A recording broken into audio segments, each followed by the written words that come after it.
Ladies and gentlemen, now we're going to talk about this is for this week. This is the first of two slides, and we're going to be talking about waves and the properties of waves. So we got several definitions. Let's go ahead through this quickly. You know most of these already. Medium, basically the material that the wave is in.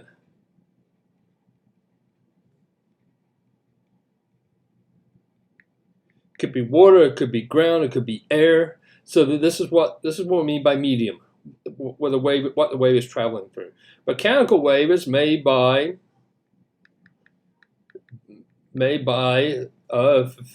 forces. Waves is a mechanical wave because wind is picking the waves up and moving the water back and forth.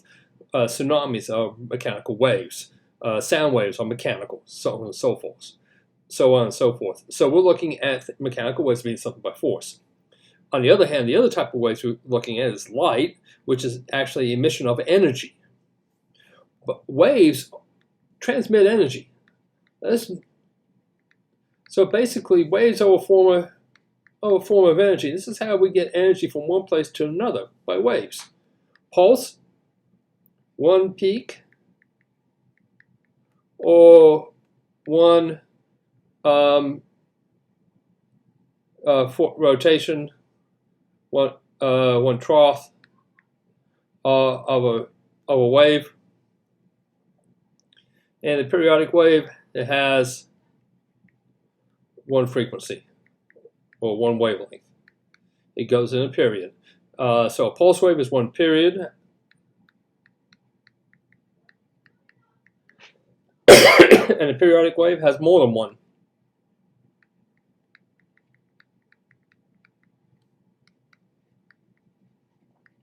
So there we go. Pulse, mechanical, medium, and those are the definitions of waves. And you get this in the book. And now let's look at a little bit more definitions. All waves consider sine waves. So I use this line up top. Sine wave goes up and down where the amplitude from, this is 0 point, this is my amplitude, and coming down here, this is minus A. Now if you're looking for oceanography in waves in an ocean, the amplitude is actually from the trough to the peak. So there are just two different definitions in science you need to be aware of. So this is what we call sine wave. Transverse wave is basically when the wave compacts, elongates, compact, elongates, compact, elongates, and so forth. Excuse me. Sound waves are transverse wave. So all the sounds that we hear are comprised of transverse waves because they have the atmosphere condenses, then elongates, so on and so forth down the line. So everything we hear is based on transverse wave. Longitudinal waves are ones that we usually work with because they're easier to see. The wavelengths, so if I have this number line, and here's my sample of my sine wave,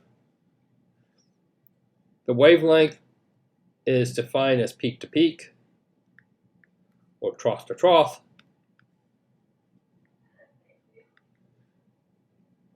Is the length of the wave from crest to crest.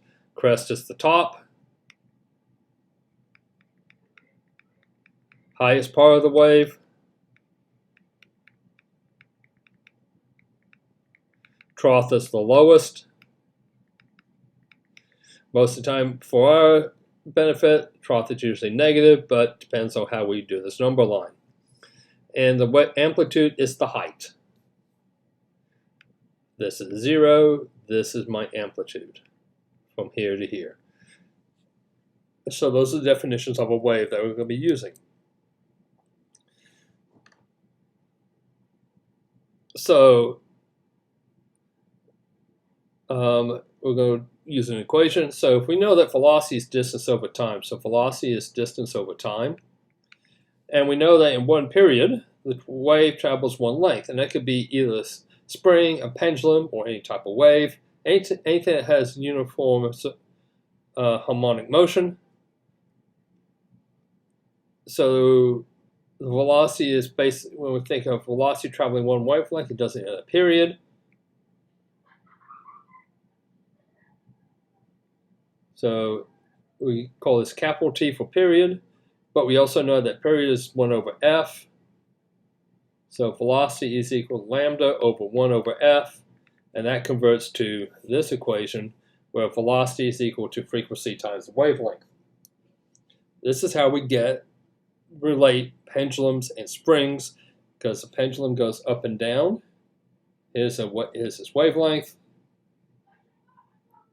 the amplitude, how far it travels in a period is its wavelength. If we move it versus time as it's going down the road, we can actually see it going in a sine pattern. Now, when we talk about superposition, we're talking about two waves coming together.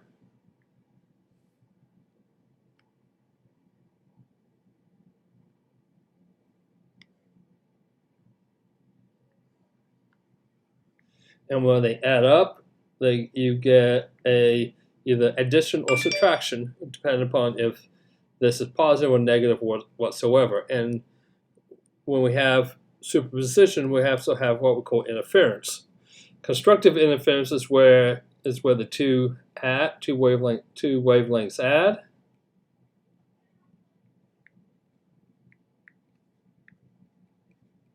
And the amplitude is higher than both amplitudes. So the sum is greater than both. So this is what we look at for constructive interference. The waves come in, they mingle. These are two pulses in the same, have positive amplitudes. They come together, they get higher, and then as they move away, the amplitude goes down, and now they separate. And the thing is that the wave of the rope or the wire that shows this constructive interferences, after the wavelengths pass each other, they retain their amplitude. So that nothing happens to the wave, but at this point, the amplitude gets higher. Destructive interferences is when they cancel. So amplitude of A and minus the amplitude of B, and you're going to get something that is close to 0.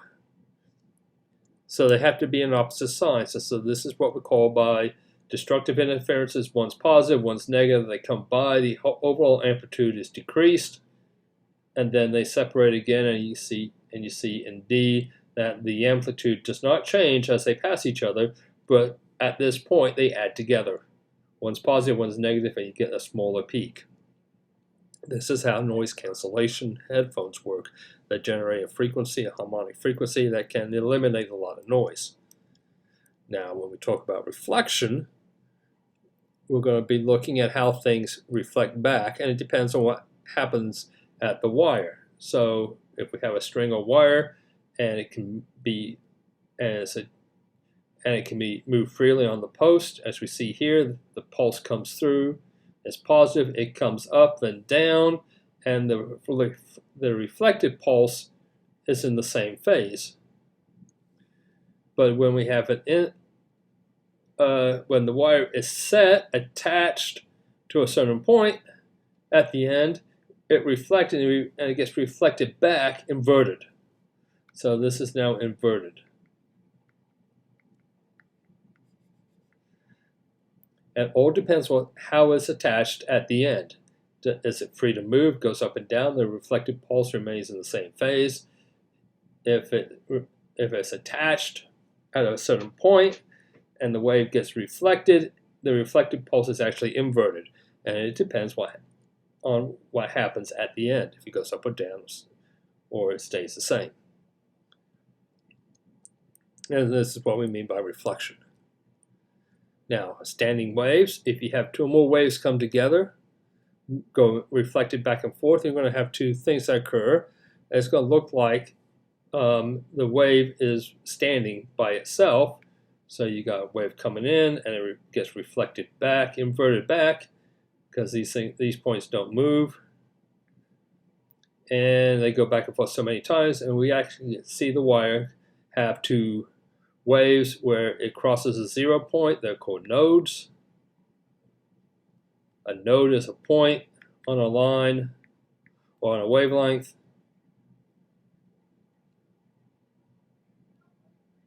Where the amplitude is equal to 0. The antinode is a point on the wavelength where it's a maximum or the minimum. And so in this case we have 3 nodes and 2 antinodes. And in the next picture we see this. We have one wavelength basically between 2 points. As we go back and forth and increase, this is just two nodes, 3 nodes, 2 antinodes, 1, 2, 3, 4 nodes.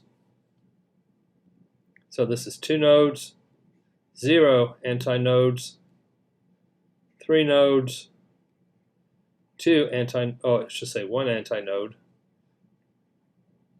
This is going to be 4 and 3, 5 and 4. So we always have one more node than antinodes in these type of standing waves. Remember, they're connected at both sides, so as one string goes back, the reflection is inverted. These are not the ends are not moving up and down. So this is what we mean by standing wave. I hope this makes sense, and stay tuned for part 2.